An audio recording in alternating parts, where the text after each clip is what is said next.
Ladies and gentlemen, boys and girls, children of all ages, welcome to the Robert Sports Show. I'm your host, Robert. NFL Week number 3. Wow, what news have we had this year so far in the NFL? What is up with all the injuries? Holy shit! And I'm not talking just injuries, I'm talking star quarterback injuries. It's just been amazing to me, all the injuries, all the stars that are out going on now. Is the NFL becoming the NBA? Because in the NBA, when you have a player that's not happy, they demand a trade and they get traded. I think the NFL is getting there. Which brings us to our first game, Thursday night, AFC South.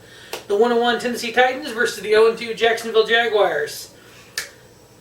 I like Jacksonville because, and I've said this before, Shaka Khan, his son Tony Khan, own All Elite Wrestling, the up-and-coming wrestling show, which starts live on TNT on Wednesday nights, October 2nd. The only company besides WWE or WCW, to sell out a 10,000-seat arena. So yeah, they're the next big thing when it comes to pro wrestling. The Khan family is. They need to do a little work on the Jaguars, make them the next big thing when it comes to football. But hey, I was Chris here. Jalen Ramsey, is he getting traded or isn't he? Did he leak that he requested trade or did the team leak it? Come on, really? Alright, so Jacksonville said before the season began they were not extending his contract. I'm sorry, when you're a star player like he is and you're worth as much as he is, if the team comes out and says, we're not extending you, more than likely you're going to be traded. So maybe that's where the media got it at, who knows. But for now, he's a Jacksonville Jaguar. We'll see what happens on Thursday night. Tennessee, our favorite by 1.5 on the road. Tennessee is 7-3 in the last 10 games versus the Jaguars.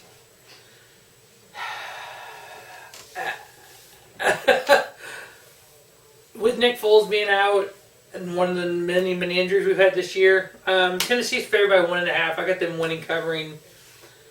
I'm taking over on the 39, but I don't think it'll be by much, if at all. I may backtrack that one, but Tennessee did win 43-13 in week 1. They lost 19-17 last week. So, what is that, 36? So, yeah, I could see it being 40. You know what, fuck it, I'm taking under on the 39. Alright, next up, we have the Oakland Raiders, who are 1-1 versus the 1-1 Minnesota Vikings. And as you see, normally I lead off with the stats from the week before, and I didn't do that because, I didn't write them down. So, we'll get the year-to-date numbers cut off next week.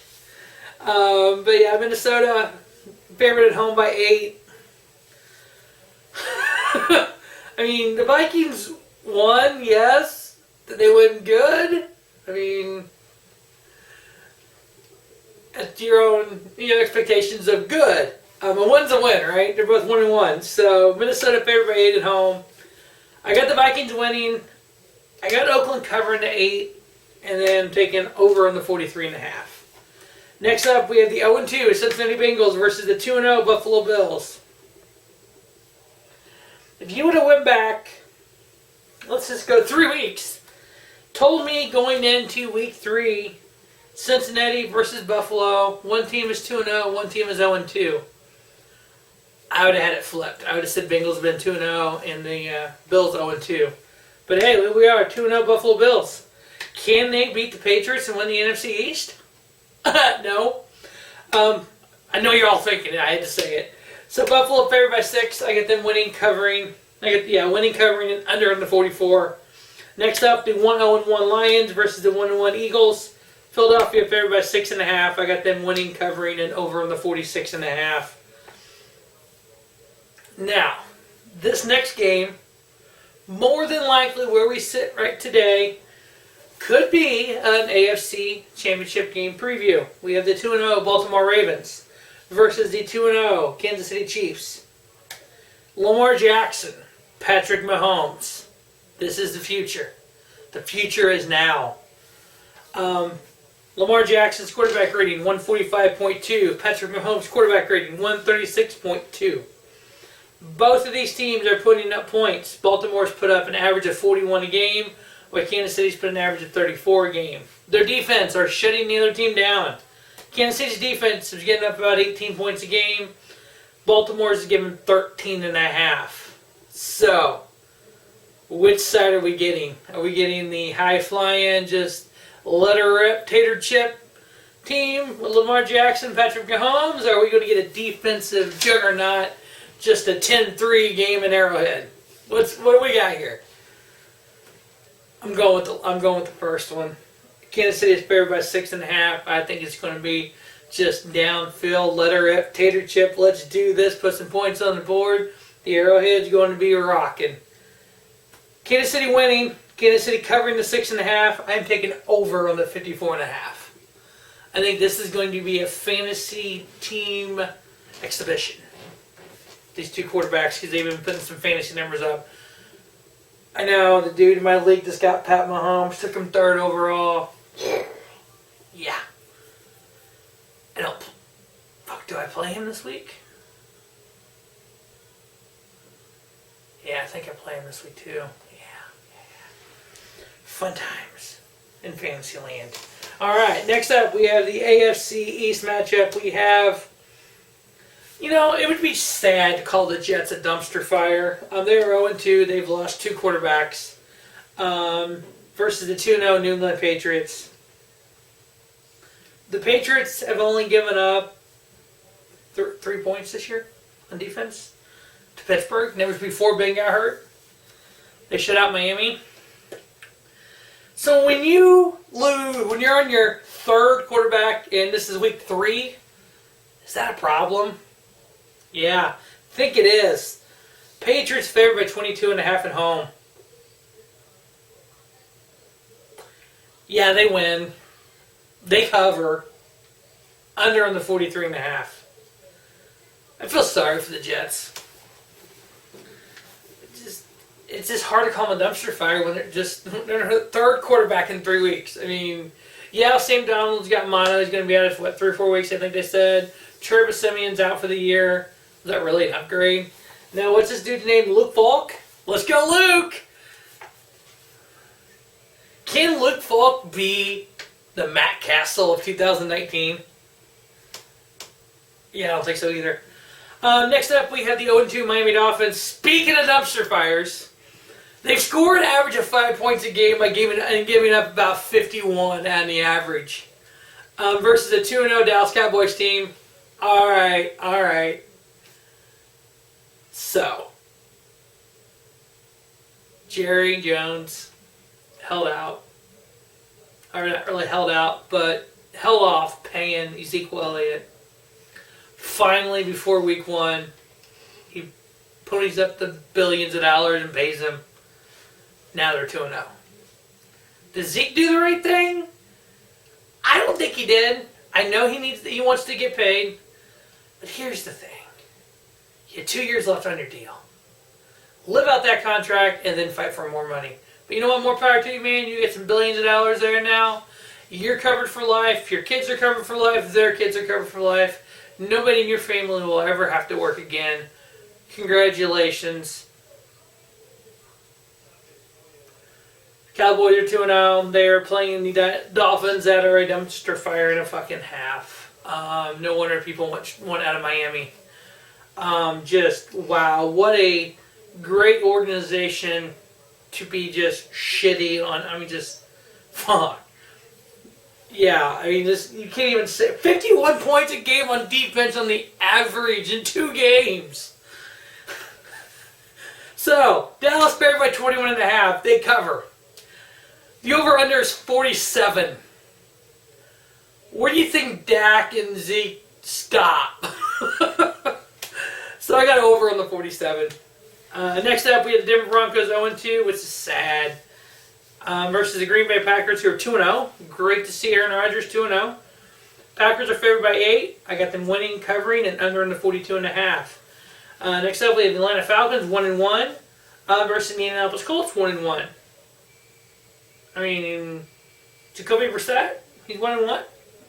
No, he's no Andrew Luck, but do we have something here? Can they actually win with Jacoby Brissett? They look like they are. Indy's favored by 2 at home.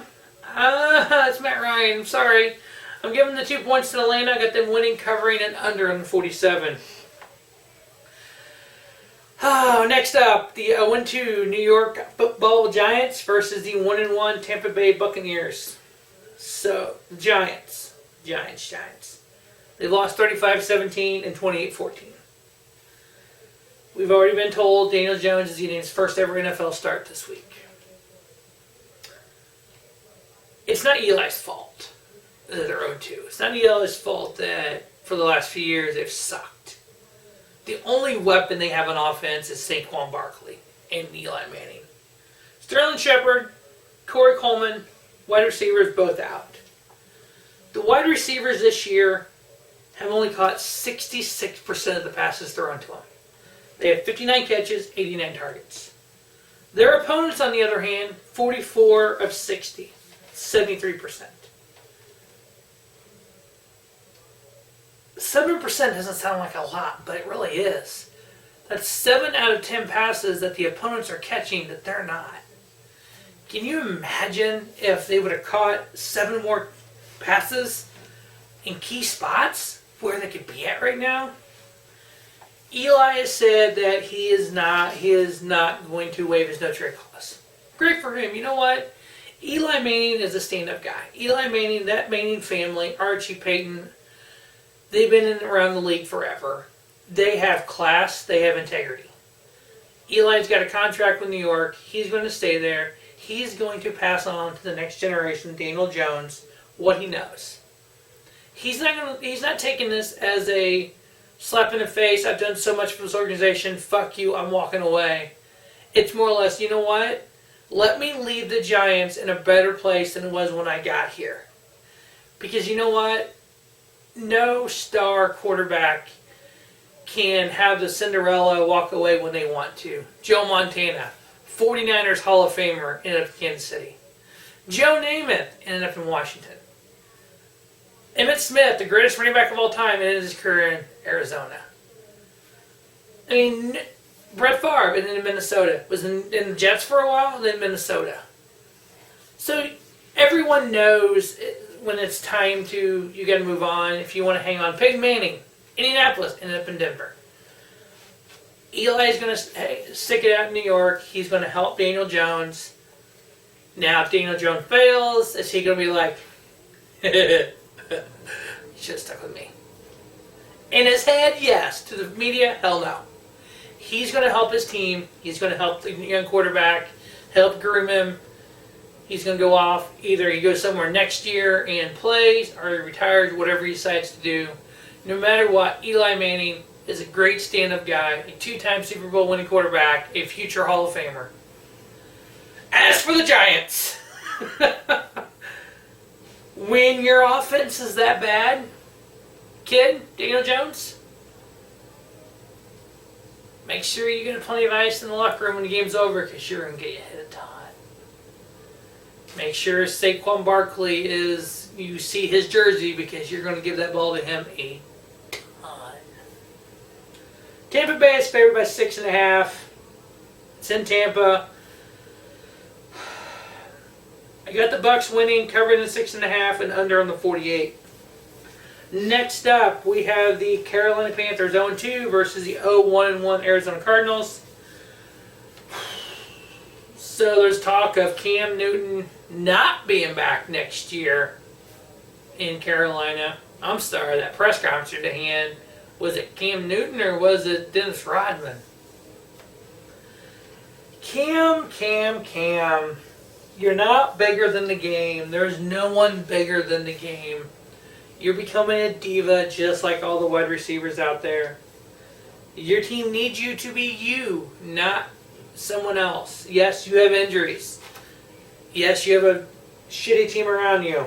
Arizona Cardinals 0-1. I actually wanted to pick this as a tie. To be just truthfully honest with you, when I do it right in this out, I want this is going to be a fucking tie. I'm giving Arizona the 2.5. I think they're going to win at home. It's in the desert. Arizona winning, covering the 2.5, and under on the 46.5. Next up, we have the New Orleans Saints, 1-1 versus the 2-0 Seattle Seahawks. Drew Brees out 6 to 8 weeks. Yes, Teddy Bridgewater is a drop-off. But I don't think it is as big a drop-off as some other teams are going to be dealing with. But Seattle's favored by 4 at home. I got them winning, covering over in the 44.5. I think they need to... The play set of Drew Brees and Teddy Bridgewater are completely separate. Bridgewater is more of a fling-it, running type of quarterback, like a Lamar Jackson type. Drew Brees is more of a pocket passer, like a Tom Brady. You stand back, you just chuck it downfield. Which Bridgewater can do, but I think they need to kind of define that playbook a little bit and help Bridgewater with that. Next up, we have the Pittsburgh Steelers 0-2 versus the 2-0 San Francisco 49ers. Is Jimmy Garoppolo for real? He's 2-0? I mean, does he lose that much? I mean, come on. He had some wins there in New England. He was winning last year before he got hurt. Pittsburgh. They scored 3 points against New England. They scored 26 versus Seattle last week. Now we have Ben Roethlisberger. Big Ben is out for the year. Tommy John surgery. He may not even be completely ready for next year at the beginning of the season. Mason Rudolph. Can he be the next Matt Castle? We'll see. Does Pittsburgh... Don't want to use the word tank. Do they tank and try to get one of the top quarterbacks next year's draft? Have they had the conversation with Ben? Are you coming back? Do you want to come back? Do you know what the rehab is going to be for you to come back?